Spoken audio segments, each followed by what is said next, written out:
علی عام سا اسکول کا بچہ تھا جسے ڈرائنگ بہت پسند تھی مگر ریاضی میں بہت کمزور تھا۔ ایک دن وہ اپنے دادا کے پرانے دراز میں پینسل تلاش کر رہا تھا۔ اسے اچانک چمکدار سنہری پینسل ملی اور جیسے ہی اس نے پینسل کو پکڑا وہ پینسل بولنے لگی کہ مجھے بہت احتیاط سے استعمال کرو، جیسے ہی تم لکھو گے وہ حقیقت بن جائے گی۔ پہلے تو علی کو یقین نہیں آیا۔ جب اس نے لکھا چاکلیٹ کیک تو اس کے سامنے اچانک چاکلیٹ کیک آ گیا۔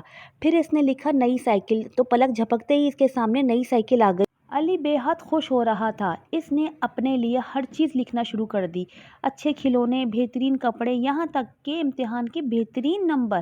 آہستہ آہستہ وہ بہت سست ہوتا جا رہا تھا۔ اس کو پڑھنے کا بالکل دل نہیں ہوتا، جو کچھ لکھتا وہ اسے 100% مل جاتی۔ ایک دن اس کا دوست گھر پہ افسردہ آیا اور اس نے کہا کہ میری بہن کی طبیعت بہت خراب ہے، میرے پاس پیسے نہیں ہیں کہ میں علاج کر سکوں۔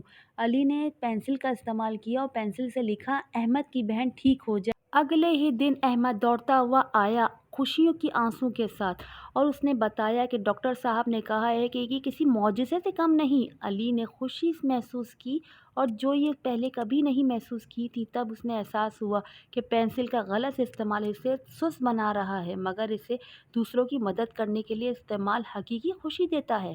اس دن کے بعد علی نے فیصلہ کیا کہ وہ محنت کرے گا، پینسل صرف ضرورت کے وقت استعمال کرے گا۔ تب پینسل نے آخر بار سرگوشی کی۔ تم نے سبق سیکھا، اب اصل جادو تمہاری محنت ہے۔